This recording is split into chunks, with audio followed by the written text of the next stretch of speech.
You're listening to the Small Business Accelerator podcast, accelerating success, one founder at a time. With your hosts, Roger Bryant and Sarah Wilson. We support small business owners, the little guys. We're here to help you win in today's landscape. Join us each week as we reveal powerful strategies for small business owners that save you time and money. Because we believe every small business owner should have access to Fortune 500 style strategies without breaking the bank.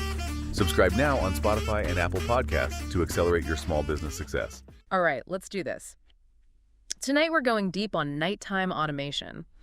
You guys sent in a ton of stuff on sleep, automation, and productivity. Looks like someone's trying to work smarter, not harder, huh? Definitely seems that way. I have a feeling, based on this topic, that maybe you're a bit of a night owl yourself. You might be right about that.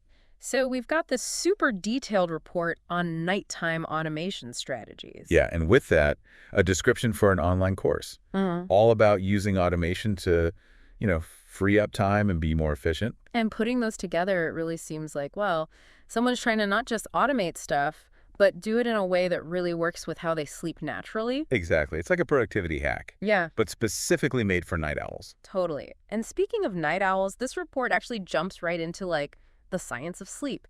And it really blew me away how much it focused on quality sleep being so important for, well, pretty much everything. Did you know that not getting enough sleep could actually increase your risk of things like obesity and heart disease? Yeah, those connections are definitely overlooked. I had no idea it went that deep. The report actually compares it to recharging a battery. Like if you're always running low on power, you can't expect your brain or your body to perform at its best. Right, it makes sense. And it goes beyond just feeling tired, Yeah. It can mean you can't think clearly or have trouble managing your emotions. And then there's those, increased health risks you mentioned. Okay, so getting enough sleep is non-negotiable. But the report also mentioned something else I found really interesting. It talked about consistent sleep schedules, even for us night owls. Why is that so important? I always thought, night owls just naturally did better with late nights. That's a pretty common misconception, actually. The truth is, our bodies work on this internal clock. It's called our circadian rhythm. And when we stick to a consistent sleep schedule, it keeps that clock running smoothly. So it's like setting your watch to the right time? Kind of. Yeah. And that leads to better sleep and more energy. Whether you're a morning person or a night owl, it doesn't matter. So even if I'm up late working on something, I should still try to go to bed and wake up around the same time each day. Exactly. Think of it as working with your body's natural rhythm. Okay, that makes sense. So we've got the sleep part down, enough sleep, and a consistent schedule.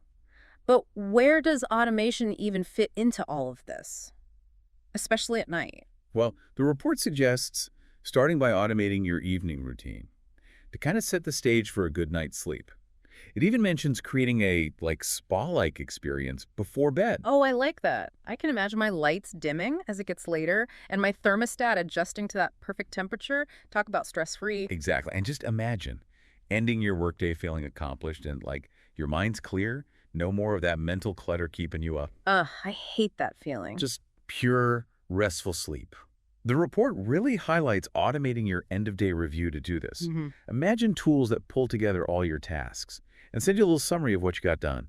And they even make a to-do list for the next day, all automatically. That's amazing. No more racing thoughts about tomorrow, just relaxation. But hold on, it gets even better, right? Automation can actually work while we sleep to help us have a more productive morning. You got it. The report calls this nighttime automation.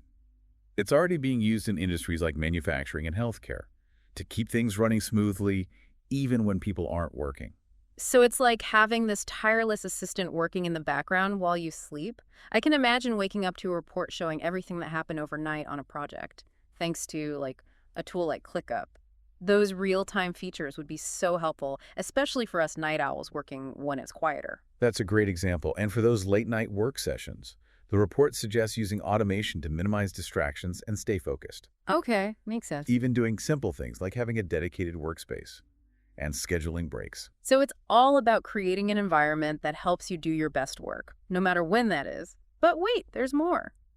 The report doesn't stop at automation. It also gets into sleep tracking technology, which seems like the perfect thing to go with it. Definitely. Think of it as your own personal sleep detective, helping you understand and improve how you sleep. There are tons of options out there. Apps like Sleepwatch and Sleep Cycle Wearables like the Aura Ring and Fitbit, they track all kinds of things from how long you sleep to your heart rate, giving you a really detailed picture of your sleep quality. Oh, and get this, have you heard of Sleep Score? They use sonar to track your sleep without you having to wear anything. It's like something out of a movie. It's really amazing how much sleep technology has advanced. But here's a really important point from the report. Technology isn't a magic solution. It really emphasizes that simple things like light, noise, and temperature make a huge difference in how well you sleep. It's like, yeah, you can have all the gadgets, but if your room's a mess and there's noise everywhere, you're not going to sleep well. Right. It's about creating a good sleep environment overall. So it's a whole picture approach, taking everything into account for a good night's sleep, from tech to our surroundings. But with all this talk about automation, are there any downsides? I mean, the report did bring up job displacement. It's definitely an important thing to talk about. Like any new technology, there can be some unintended consequences. The report acknowledges the possibility of job losses and disruptions to the economy as automation takes over certain tasks. That's a scary thought. But it's not all doom and gloom, right? The report talks about starting small with automation, focusing on specific tasks, and making sure your team is involved in the process. Exactly. It's about using automation strategically and thoughtfully. Yeah. Not just going crazy and automating everything. And we need to be proactive about retraining and upskilling workers. Yeah, to help them adapt to this new job market. So it's this balancing act, embracing the good parts of automation while also trying to minimize the risks. Speaking of finding balance, this online course description you mentioned seems like it offers some guidance on exactly that. It looks like it's made for small business owners and solopreneurs who might be feeling overwhelmed and want to use automation to free up time and energy. Yeah, what's interesting is that the course seems to address the anxiety some people have about automation. It promises to make it easy to understand, even for people who aren't tech savvy. That's good to hear. It's all about giving people the power to use automation as a tool, Right. not making it seem scary or out of reach. Exactly. And the course really stresses that the key is to start simple. Pick the right tools for the job and set up systems that actually solve problems, not just make things more complicated. So it's all about that work smarter, not harder idea we talked about earlier. Absolutely. And this course seems like a roadmap for that whole process, starting with the basics and then getting more advanced as you learn. So it's not about automating everything all at once, but being strategic and picking the right things to automate. And it sounds like this course helps you figure out how to make those automations work with what you're already doing. And there's a bonus. It even talks about ways to make money from your new automation skills. Oh, now we're talking. This is all starting to sound pretty exciting. We've got quality sleep as the foundation, nighttime automation working behind the scenes, and sleep tracking technology helping us optimize our rest and how well we perform. Yeah, it really does feel like we're on the edge of something big. And this online course could be the key to unlocking the full potential of nighttime automation, giving you the tools and knowledge to actually put these ideas into practice. This has been amazing so far. We've covered so much ground, but there's still more to explore. We'll be back soon to go even deeper. We'll talk about specific automation strategies and discuss those case studies mentioned in the report. Don't go anywhere. I'm especially interested in those workplace well-being interventions they mentioned.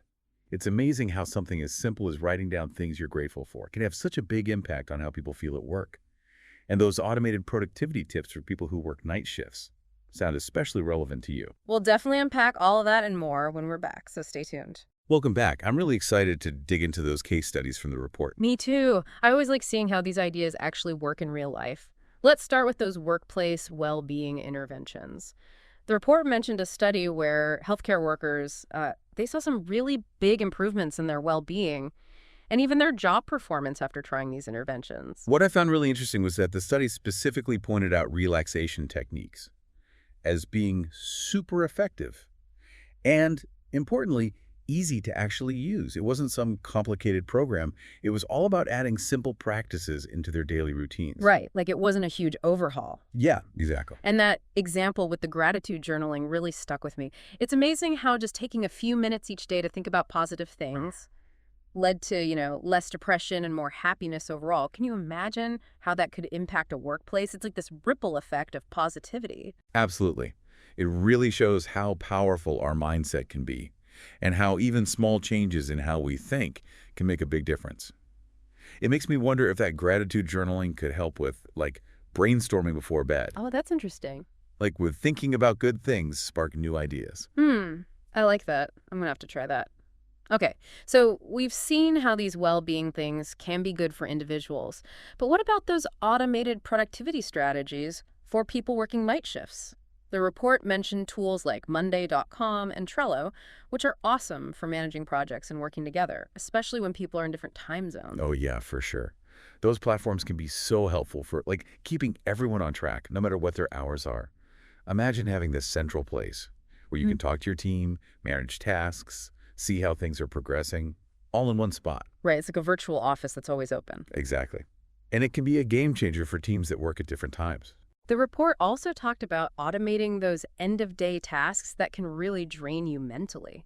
Like, I'm picturing tools that automatically give you summaries of what you did, send you a to-do list for the next day, and even help you plan your schedule. Yeah, totally. Yeah. It's all about clearing your mind so you can actually relax and disconnect from work. It's so much easier to relax when you know everything's taken care of. Right. No more worrying about what you might have forgotten. That's how you achieve work-life balance, Yeah. especially for night owls who might find it harder to switch off after working late. It's like having an assistant to handle all the mental stuff so you can focus on recharging. Exactly. Okay, let's switch gears a bit and talk about that case study about automating night shifts in manufacturing.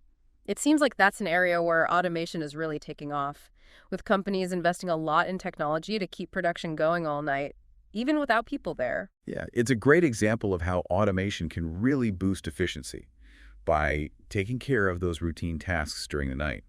Companies can let their human workers focus on more complex stuff during the day. So it's a win-win, right? More output for the company and potentially more interesting work for the employees. Exactly. But of course, we can't talk about automation without mentioning the potential downsides. And like we said before, job displacement is a big concern. Definitely. While automation creates new opportunities, it can also lead to job losses in some areas.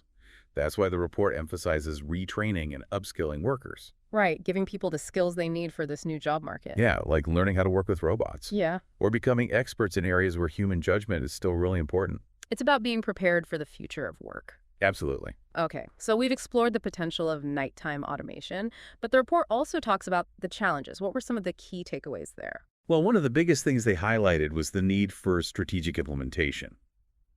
It's not about automating everything you can, but carefully choosing the right tasks and processes and making sure they fit in with how you're already working. So it's about being intentional and focused, Exactly. targeting those areas where automation can have the biggest impact. Right. It's like choosing the right tool for the job. But in this case, the tool is automation itself. Exactly. Yeah. And the report also emphasized how important data is, like making sure it's accurate and handled properly. Because if the data's bad, the whole automation system can fall apart. It's like building a house on a weak foundation. Yeah, exactly. And then there's security. The more we automate, the more important it is to protect our data and make sure our systems are safe from cyber attacks. That's a really good point. It's like we're trusting our whole digital lives to these automated systems, so we need to make sure they're up to the task. Absolutely. And the report also mentioned something called test stability. Test stability. Yeah, basically making sure that the automated tests you're using are reliable. Because it can be really frustrating if they're always breaking or giving you inconsistent results. Right, like what's the point of having it if it doesn't work consistently? Exactly. So they recommend designing tests that are simple, independent, and follow best practices to make sure they're reliable. So it's about setting things up for success from the beginning. Right, making sure the automation is solid and you can trust it. Especially when we're asleep and can't keep an eye on things. Exactly. And looking ahead, the report encourages more research into the long-term effects of automation, especially how it affects jobs and the skills people need. So we need to be proactive, basically. Yeah, thinking about the challenges automation might bring and being ready for them. It's about shaping the future of work. Wow, we've covered a lot in this deep dive. We started with the science of sleep, and then explored how nighttime automation can boost productivity, streamline how we work, and even improve well-being. We also talked about the potential downsides like job displacement and how important it is to address those challenges. It's been a fascinating conversation, and I hope you're finding it useful. We've looked at a lot of different perspectives, from research to real-world examples, and even that online course that could help you actually use these ideas. We'll be back after a quick break to wrap things up. We'll share some final thoughts and leave you with a question to think about. Stay tuned. We're back. And, it feels like we've only just started exploring this whole world of nighttime automation. We've talked about the science, the strategies, the good stuff, and even some of the challenges that come with it. It's clear that this isn't just some passing fad. It's a whole new way of thinking about work and how to get things done. Yeah, I totally agree. And what's really stuck with me through all of this is that nighttime automation isn't some far-off thing. It's something we can use right now to make our lives easier, more productive, and maybe even a little more balanced. For sure. But it's not about just automating everything, right? It's about being smart about it, choosing the right tasks, and making sure those automations actually help us reach our goals and that they fit with how we like to work. Couldn't have said it better myself. It's all about working smarter, not harder. And speaking of working smarter, I keep thinking about that online course we talked about. It seems like it gives you a really practical, step-by-step way to figure out this whole automation thing. Like having a personal automation coach in your pocket. Exactly. And what's really cool is that it's made for people like you, small business owners, solopreneurs, anyone who's juggling a lot of different things and feeling that pressure to do more with less time. It sounds like you've been thinking about these ideas for a while now, right? Gathering information, trying out different tools, really digging deep into how to make the most of your work and life, especially since you seem to get a lot done during those late night hours. You've definitely noticed that the traditional 9-to-5 schedule doesn't work for everyone. And it sounds like you're open to trying new approaches that fit your energy and when you feel most productive. It's about finding that perfect balance, where your most productive times line up with the power of automation. Exactly. And I think with your understanding of how sleep works, your willingness to experiment with new tools and techniques, and that strategic way of thinking you've shown throughout this whole discussion, you're in a great position to achieve a whole new level of productivity and well-being. So as we wrap up our deep dive into nighttime automation, we want to leave you with one final question to think about. Now that you've explored all these possibilities, what one task will you automate tonight to start working smarter? Maybe something small, like trying out a sleep tracking app to see how you're sleeping. Or setting your lights to dim automatically in the evening to create that relaxing vibe we talked about. Or even automating that end-of-day review so you can unwind without all those thoughts swirling around in your head. Whatever it is, the important thing is to take that first step, even if it's a small one. Start experimenting, see what works for you, and go from there. And remember, this is a journey, not a race. Keep exploring, keep learning, and keep pushing the limits of what's possible. We're excited to see what you achieve. Until next time, sleep well, work smart, and automate wisely. Thanks for tuning in to the Small Business Accelerator podcast. We really hope today's strategies help you grow your business without breaking the bank. Don't forget to check the show notes for links to resources we've handpicked for small business success. If you found value in today's episode, it would make our day if you subscribed to the podcast and left us a review. You can find us on Spotify, Apple Podcasts, or wherever you get your podcasts. And stay tuned for our next episode. Next time, we'll reveal yet another game-changing strategy that's revolutionizing how small businesses on a shoestring budget take on giant corporations and accelerate their success. Until then, keep accelerating your success. This is Sarah Wilson. And Roger Bryant, signing off.